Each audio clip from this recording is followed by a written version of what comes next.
이 아브라함 링컨이 하루는 예복 차림을 하고 이제 백악관에 들어갔습니다. 대통령으로 집무실에 올라가려고 이렇게 계단을 오르는데 뭘 그냥 꽥꽥 비명소리가 나서 보니 옆에 구덩이에 그 돼지가 거기 빠졌어요. 그냥 허우적거리면서 막 헤매고 있는 거예요.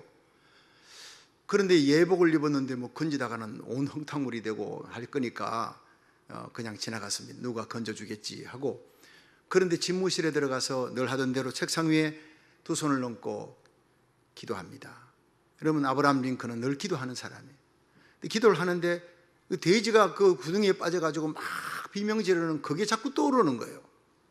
그래서 얼른 기도를 마치고 바로 일어나서요, 달려가서 그 돼지를 구덩이 속에서 건져주었어요. 물론 그 예복은 다 흙탕물에 다 그냥 더러워지고 했지만 이 돼지를 하찮은 동물의 생명이라도 사랑하는 마음, 귀히 여기는 그 마음, 그게 바로 링컨의 마음이었어요. 그 마음이 흑인 노예 해방이라는 대업을 이루었다. 모두들 그렇게 얘기를 하고 있습니다. 여러분, 우리 그리스도인들의 마음이 바로 이런 마음이 되어야 될 줄로 믿으시기 바랍니다. 여러분, 우리 그리스도인들이 어떤 마음을 가져야 되느냐? 빌립보 2장 5절은 이렇게 얘기합니다. 너희 안에 이 마음을 품으라. 곧 그리스도 예수의 마음이니.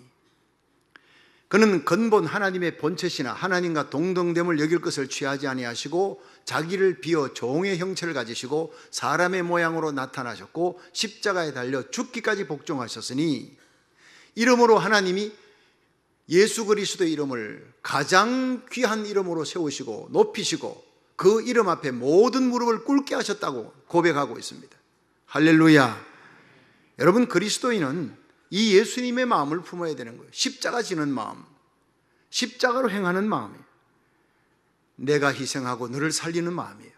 내가 희생하고 십자가 짐으로 두 사람 사이를 다투고 싸우면 그 두 사이를 화목제물로 하나 되게 만드는 것, 이것이 바로 예수 그리스도의 마음이에요. 성령은 피스메이커입니다. 하나 되게 하나. 마귀는 호 디아볼로스, 디아 나눈다, 볼로스 파괴시킨다. 언제나 비방하고 나누는 일을 마귀가 하는 거예요. 마귀의 도구가 아닌 성령의 도구, 예수님 그리스도의 마음을 품고 성령의 도구로 쓰임받는 저와 여러분이 되기를 주님 이름으로 축원합니다. 1979년 말 한국에서 박정희 대통령이 서거를 당하기 직전에 유신 반대 데모가 날마다 일어납니다. 그리고 체류탄 가스가 매캐한 연기가 종로 내거리 광화문에 늘 그랬어요. 그런데 신학대학생들이 일어났습니다. 일반 대학생들이 다 나오고 마지막에 신학대학생들이 일어나는데 그때 저도 나갔습니다. 종로 내거리에서 유신 반대, 막 유신 철폐, 그 데모대 학생들, 모든 일반 학생들과 막 뒤섞여서 그들이 돌을 들고 화염병을, 물론 저는 화염병이나 돌은 들지 않았죠. 그런데 그 건너편에는 이제 전투경찰들이 페퍼폭을 앞장 세우고 방패 들고 이제 일촉즉발의 위기 상황, 부딪히기 직전인데 한복 차림의 목사님 한 분이 성경책을 들고 그 두 사이에 뛰어든 거예요. 깜짝 놀랐습니다. 그리고 학생들을 향해 손을 벌리고, 여러분, 이렇게 돌과 화염병으로 싸운다고, 무력으로 맞서 싸운다고 해결되는 것이 아니에요. 여러분, 학교로 돌아가십시오. 돌아서서 전투경찰들 향해, 여러분, 이 대학생들이 무슨 죄가 있습니까? 여러분, 동생뻘 되는 이 대학생들 무슨 죄가 있기에 여기 이렇게 싸우려 하느냐? 다 나라 사랑하는 열심에서 나온 것이니까 싸우지 말고 돌아가십시오. 그 전투경찰이 목사님 빨리 왜 나오라고, 비키라고 그러지만 목사님 비키지 않는 거예요. 그 지휘관이 목사님 나오지 않으면 가스를 발사하겠습니다. 페퍼포고예요. 얼마나 독한지 몰라요. 맞으면 그냥 눈이 따가워서 눈을 뜰 수가 없어요. 그런데 목사님께서 그 페퍼포고 쏘는 그 발사대 앞에 가가 두 손을 벌리고, 쏘려면 나에게 쏘라고, 저 학생들에게 쏘지 말고 나에게 쏘라. 이제 지휘관이 그냥 발사 명령을 내린 거예요. 발사하면 목사님 피할 줄 알았죠. 근데 그 발사하는 페퍼포고를 전부 다 맞고 그 자리에 기절해 버린 거예요, 목사님이. 놀란 것은 전투경찰 지휘관 학생들이 막 그냥 목사님 이름 부르면 달려가서요. 그리고는 119를 불러가지고 오는 거예요. 싣고, 여기는 911입니다. 목사님을 싣고 이렇게 갔습니다. 그 자리에서 전투경찰 지휘관 학생들에게, 오늘만은 우리 목사님의 희생을 헛되게 하지 말자, 싸우지 말자. 사실 손에 돌을 들고 있던 학생들이 이미 돌을 다 내렸어요. 그 장면을 보고요, 싸울 힘을 다 잃어버린 거예요. 그리고 그날은 휴전했습니다. 그때 돌아오면서 저는 많은 생각을 했습니다. 이게 바로 그리스도인의 모습이다. 나가서 데모하는 게 다가 아니라 정말 우리 그리스도인이 한 사람이 십자가 짐으로 여러분 그게 대치되던 문제가 해결되더라고요.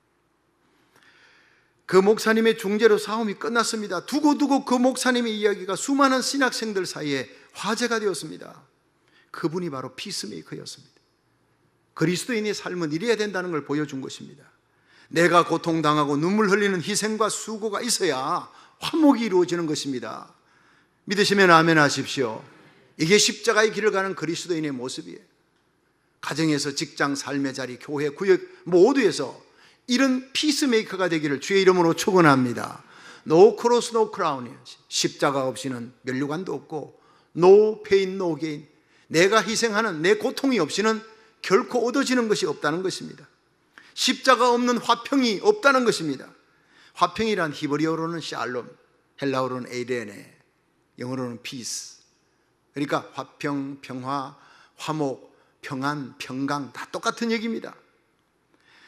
이 본문에, 오늘 본문에 보면 우리 그리스도인들에게는 화목해야 하는 직책을 주셨다 이렇게 합니다. 고린도후서 5장 18절에 모든 것이 하나님께로 났나니 저가 그리스도로 말미암아 우리를 자기와 화목하게 하시고 또 우리에게 화목해 하는 직책을 주셨느니라 했습니다. 그러면 어떻게 우리가 참된 화평을 누리며 화목해 하는 자가 될 수가 있느냐? 첫째, 참된 평화는 하나님과 나 사이의 관계에서 주어집니다. 욥기 22장 21절을 읽어봅니다. 시작. 너는 하나님과 화목하고 평안하라. 그리하면 복이 내게 임하리라. 로마서 5장 1절입니다. 그러므로 우리가 믿음으로 의롭다 하심을 얻었은즉 우리 주 예수 그리스도로 말미암아 하나님으로 더불어 화평을 누리자. 아멘.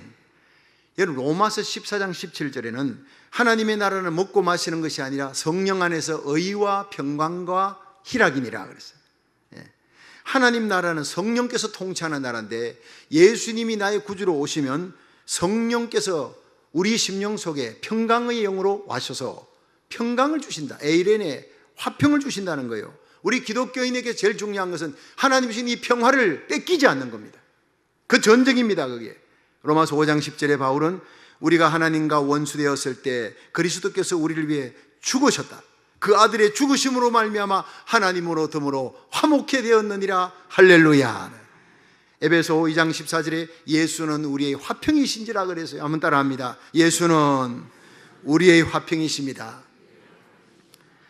예수 그리스도는 바로 하나님과 나 사이의 불화를 해결해 주신 화평입니다. 이런 빌리그람 목사님이 자주 쓰는 예화 가운데 이런 얘기가 있습니다. 어느 전선에서 대대장이 사령관에게 중요한 연락을 받아야 되는데 모든 통신 수단이 다 단절돼 끊어져 버렸어요. 부대원들의 사활이 걸린 중요한 문제인데 사령관으로부터 통신을 받아야 되는데 큰일 났습니다. 그러나 길이 하나 있습니다. 끊어진 전선을 연결만 하면 돼. 그런데 한 1m 정도 이 끊어진 전선을 어떻게 연결할 방법이 없는데 전전긍긍하고 있는데 대대통신병이 그 두 전선을 붙들고 대대장님 빨리 통화하십시오. 통화를 했습니다. 사령관과 중요한 통화가 끝난 이후에 이 전선은 완전히 역전성으로 대승리를 거두었지만 전선을 붙들고 있었던 대대장이 통화하는 동안 전선을 붙들고 있었던 대대통신병은 쓰러져서 그 자리에서 죽고 말았다는 실화의 얘기입니다. 그 전쟁의 승리는 바로 한 통신병의 죽음 때문에 온 거예요. 여러분 이 사건이 2000년 전 갈보리 언덕에서 일어난 거예요. 하늘과 땅 사이에 하나님과 우리 사이에 높이 달린 십자가에서 우리가 하나님과 원수되었을 때 하나님의 이름 내 이름을 부르며 하나님의 손 나의 손을 잡고 갈보리 언덕 십자가에서 화목제물로 돌아가신 예수님, 하나님의 이름 내 이름을 부르다가 심장이 터져 돌아가신 것이 갈보리의 십자가예요. 그 십자가로 우리는 하나님께 나아가며 아바 아버지라 이름 부르며 하나님의 자녀라 그리스도의 신부라 영광스러운 왕같은 제상으로 서게 된 줄로 믿으시길 바랍니다. 우리를 흑암의 권세에서 건져 하나님의 사랑의 아들의 나라로 영원한 자유의 나라로 옮기신 분이 화목제물 대신 갈보리에 십자가 지신 예수님 때문이라는 것을 잊어서는 안 됩니다. 디모데전서 2장 5절에 하나님은 한 분이시요 또 하나님과 사람 사이에 중보도 한 분이시니 곧 사람이신 그리스도 예수라. 그러므로 우리는 이제 히브리서 10장 19절의 말씀을 부여잡고 예수 그리스도의 피를 힘입어 하나님 앞에 담대히 나아가는 예배가 되기를 주의 이름으로 축원합니다. 두 번째로 참된 평화는 우리 자신에게 주어집니다. 우리 자신과의 관계에서 주어지는 거예요. 요한복음 14장 27절 읽어봅니다. 시작. 평안을 너희에게 끼치노니 곧 나의 평안을 너희에게 주노라. 내가 너희에게 주는 것은 세상이 주는 것 같지 아니하니라. 너희는 마음에 근심도 말고 두려워하지도 말라. 아멘. 여러분, 우리가 하나님과 화목하면 내 은밀한 죄 문제가 해결되고 하나님의 평화가 내 마음속에 강물속처럼 넘쳐 들어오게 된다는 얘기입니다. 저는 어릴 때 여름 방학이 되면 경북 경상군 암양면 강서동으로 갑니다. 한 달 동안 여름 방학이 되면 사방에서 사촌들이 모여요. 모이면 그들이 이제 냇가에 가서 하루 종일 냇가에 가서 놉니다. 그 냇가에 가서 놀 때 중요한 놀이가 뭐냐면 이 구덩이를 파는 거예요. 냇가에서 이제 구덩이를 파고 거기에다가 막 피라미를 막 잡아 넣어요. 그 피라미가 가장 많이 모이는 사람은 그날 아주 영웅이 되는 겁니다. 그런데 열심히 전 잘 팠습니다. 근데 파다 보니까 구덩이를 하나 파면 물이 싹 스며들어와요. 또 구덩이를 또 크게 파면 크게 판 대로 파면 파는 대로 구덩이 속으로 물이 싹싹 스며들어오는 거예요. 근데 지금 생각해 보니 우리가 하나님과의 관계에서 평화가 주어지면 그 하나님께서 주시는 평화의 왕이신 예수님이 가지신 그 평화가 내가 구덩이를 파면 팔수록 가정이라는 구덩이에, 내 심령이라는 구덩이에 속속 들어와 채워집니다. 내 구역이라는 구덩이 속에, 교회라는 웅덩이를 파도 그냥 작고 큰 웅덩이 속에 그냥 물이 넘치는 거예요. 그래서 다니엘은 사자굴 속에서도 하늘의 평화를 누렸어요. 사드락 메삭 아벤노고는 풀무불 속에서도 예수님 손잡고 찬양했잖아요. 사도행전 16장에 바울과 실라는 억울하게 매맞고 감옥에 들어갔는데 그 감옥 안에서도 찬송이 터져나와요. 여러분, 예수님께서 요한복음 7장에 명절 끝날 큰 날에 누구든지 목마르거든 내게로 와서 마셔라. 나를 믿는 자는 그 배에서 생수가 흘러나리라. 예수님 믿으면요, 하늘의 생수가 내 마음속에 옹달샘처럼 넘쳐나게 되어 있습니다. 그것이 기쁨입니다. 그래서 성령 안에서 우리는 먹고 마시는 것이 하늘나라가 아니라 성령 안에 의와 평강과 희락이라 그랬어요. 이 기쁨을 절대 뺏기지 마시기를 축원합니다. 하나님과의 관계에서 죄 문제가 해결되고 하나님의 평화가 내 가슴을 채우는 자는 어떤 환경 속에서도 환경을 이기는 자가, 감사 찬송을 잃지 않는 자가 되는 것입니다. 미국에서 처음으로 사형이 집행된 여죄수가 있습니다. 벨마 바필드라고 하는 여자인데 어머니를 죽였어요. 그리고 약혼자를 죽이고 두 사람을 죽인 아주 잔인한 살인자였습니다. 그런데 이 여자가 감옥에 있는 동안에 다른 사람들이 다 그냥 시대의 살인마라 그러고 다 멀리 하는데 그 친구는 그를 버리지 않았어요. 앤 드레함 러츠라고 하는 친구가 자기 친구 벨마 바필드를 날마다 찾아가서 너 이제 곧 사형을 당하게 되는데 예수님을 구주로 영접하면 모든 죄 사함 받는다. 예수님 꼭 영접해라 하니까 나는 지은 죄가 너무 많아. 사람 4명이나 죽인 살인자야. 난 죽어 지옥 갈 수밖에 없어. 아무도 나를 용서할 수 없어. 그런데 이렇게 꽉 닫힌 강팍한 이 벨마의 마음을 앤드레암 러츠가 눈물로 기도하며 그렇게 눈물로 호소하고 예수님 영접해라. 예수님 영접하면 모든 큰 죄도 다 용서받는다. 결국 이 러츠의 간곡한 눈물의 기도에 의해서 벨마 바필드가 예수님을 영접하게 됩니다. 눈물로 영접하고 그리고는 사형날을 기다리면서 날마다 성경 공부를 함께 하고 있는데, 근데 사형하는 당일이 되었을 때 그만 이 벨마 바필드가 너무나 큰 두려움과 의심이 몰려오기 시작하는 거예요. 예수님 믿으면 모든 죄 사해 준다 했던 내 죄가 얼마나 큰데, 어머니를 죽이고 약혼자를 죽이고 두 사람이나 죽인 4명을 죽인 내 죄가 하나님이 용서해 주실까? 절대 안 해 주실 거야. 난 지옥으로 떨어질 거야. 갑자기 막 두려움이 몰려와서 막 그냥 떨고 있는 거예요. 이 사실을 알고 친구 앤드레암 러처가 갔어요. 벨마야, 너 언젠가 우리가 함께 바닷가에 간 적 있지? 그래, 바닷가에 갔었지. 거기 개들이, 크랩, 이 개들이 막 그냥 들락거리는 구멍을 파는 걸 봤지. 그래, 조그마한 개들이 들락날락거리는 구멍을 파고 있는 걸 봤지. 옆에 모래성을 쌓는 아이들이 모래성을 쌓기 위해 막 옆에 구덩이를 판 것도 봤지. 그래. 또 수로를 넓히기 위해서 기중기로 그냥 너무나 큰 구덩이를 파는 것도 내가 봤지. 봤다. 그런데 말이야, 벨마야, 바다에 밀물이 들어오는 순간은 조그마한 개구멍도 모래성을 쌓기 위해서 파놓은 구덩이도 기중기가 파놓았던 큰 구덩이도 전부 밀물이 다 덮어버렸단다. 아무것도 보이지 않았어. 예수님의 보혈의 피는 너의 모든 죄를 다 덮어버린단다. 그 순간 벨마가 깨달은 거예요. 내 작은 죄 5만 가지 죄가 아니라 내 어마어마한 큰 죄, 살인자의 4명이나 죽였던 이 엄청난 죄악도 예수의 보혈의 피가 밀려오는 순간 그 밀물에 다 잠겨버린다고. 너무너무 기뻐서 찬송 부르면서 형장으로 갔다는 유명한 얘기가 있습니다. 예수의 보혈의 능력을 오늘 체험하시기를 주의 이름으로 축원합니다. 물밀듯 넘치는 평화, 그 기쁨으로 세상 재앙 마귀 권세를 이겨나가며 찬송하며 살아가시기를 주의 이름으로 축원합니다. 빌립보 4장 6절에 보면 아무것도 염려하지 말고 오직 모든 일에 기도와 간구로 너희 구할 것을 감사함으로 하나님께 아뢰라. 그리하면 이 모든 지각에 뛰어난 하나님의 평강이 그리스도 예수 안에서 너희 마음과 생각을 지키시리라. 하나님이 주신 죄사함을 받은 자에게 주시는 평강, 예수님 안에 계셨던 하늘의 평강 절대 뺏기지 마시기를 축원합니다. 그렇습니다. 내 마음을 지키는 역사는 하나님의 평강이 내 마음에 일어날 때 일어나는 기적입니다. 요한복음 14장 27절에 예수님께서 평안을 너에게 끼치노니 나의 평안을 너에게 주노라. 세상이 주는 것 같지 아니하니라. 이 예수님의 평안이 여러분의 심령에 충만해서 가는 곳마다 천국을 이루는, 가정천국, 심령천국, 교회천국 이루다가 천상천국으로 들어갈 수 있기를 주의 이름으로 축원합니다.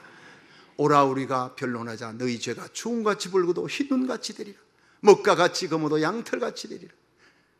여러분 오직 믿음으로 구원받는 거예요. 십자가로 구원받는 거예요. 말틴 루터가 1517년 종교개혁 일으킬 때 교황청에서 면죄부를 팔았어요. 성베드로 성당 짓겠다고 면죄부를 돈 주고 팔았어요.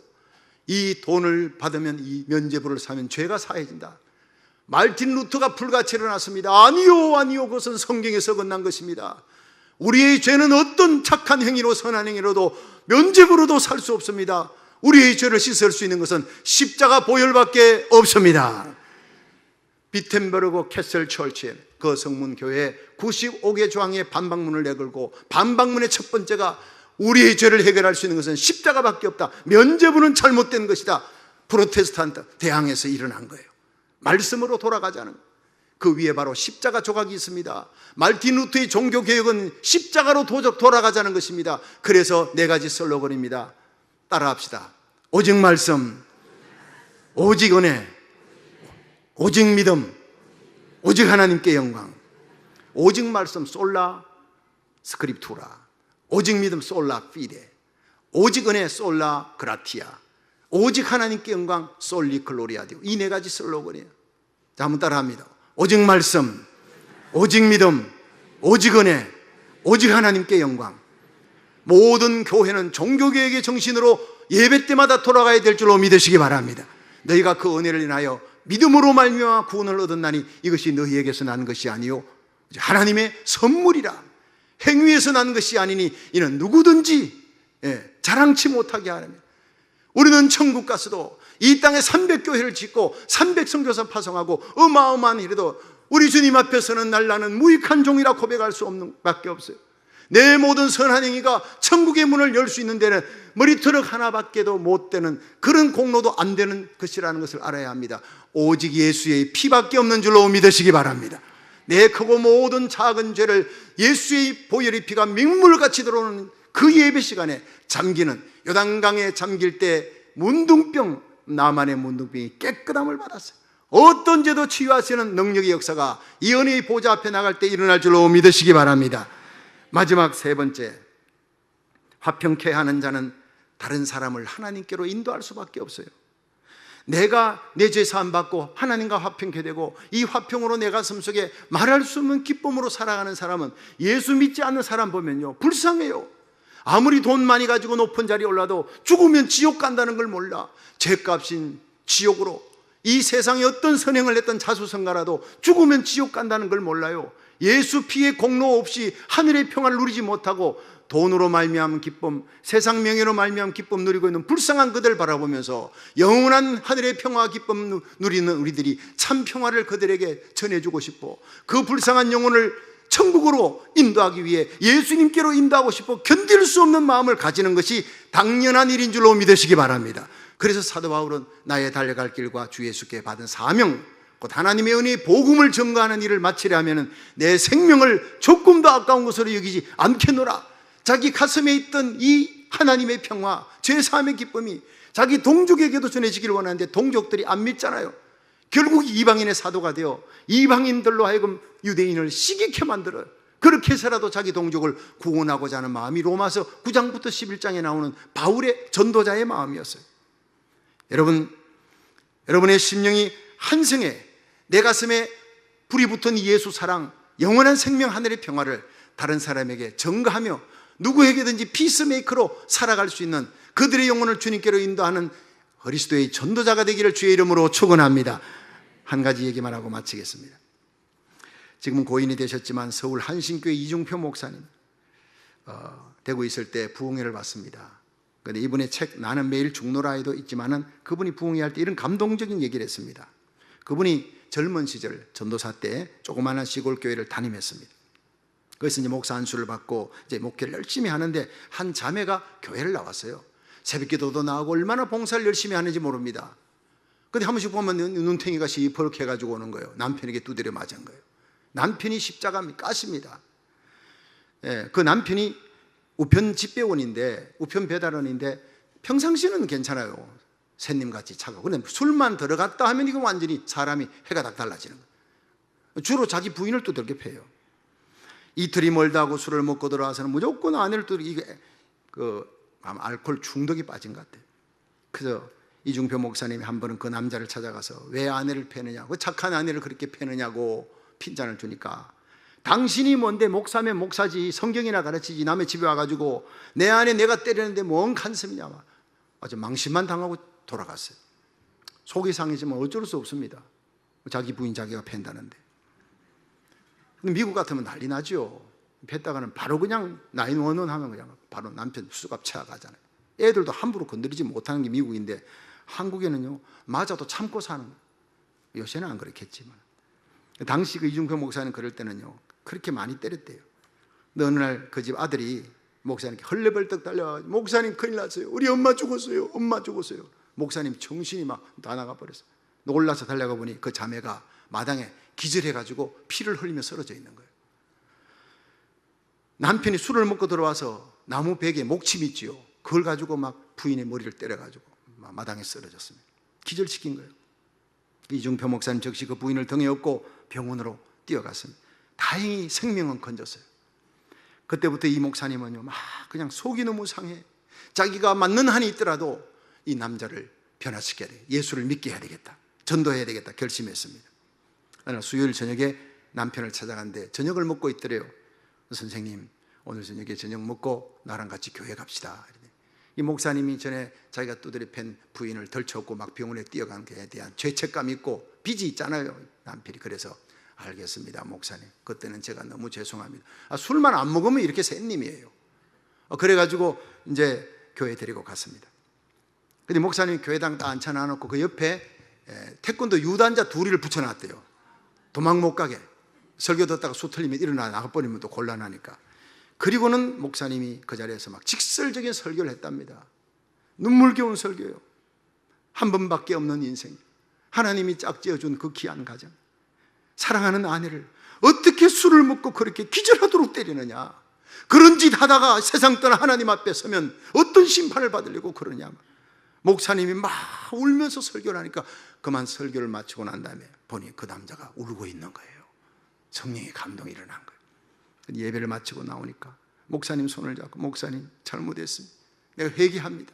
오늘부터 예수님 구주로 영접하겠습니다. 그리고 목사님 내일 새벽부터 이 교회 새벽 종치는 일을 내가 하겠습니다. 그 목사님에게 기도받고 예수님 영접했습니다. 할렐루야. 그 다음날 보니까 진짜 새벽 종치러 나왔더래요. 그 다음날도 종치고 그리고 술을 딱 끊었대요. 나쁜 버릇도 고쳤습니다.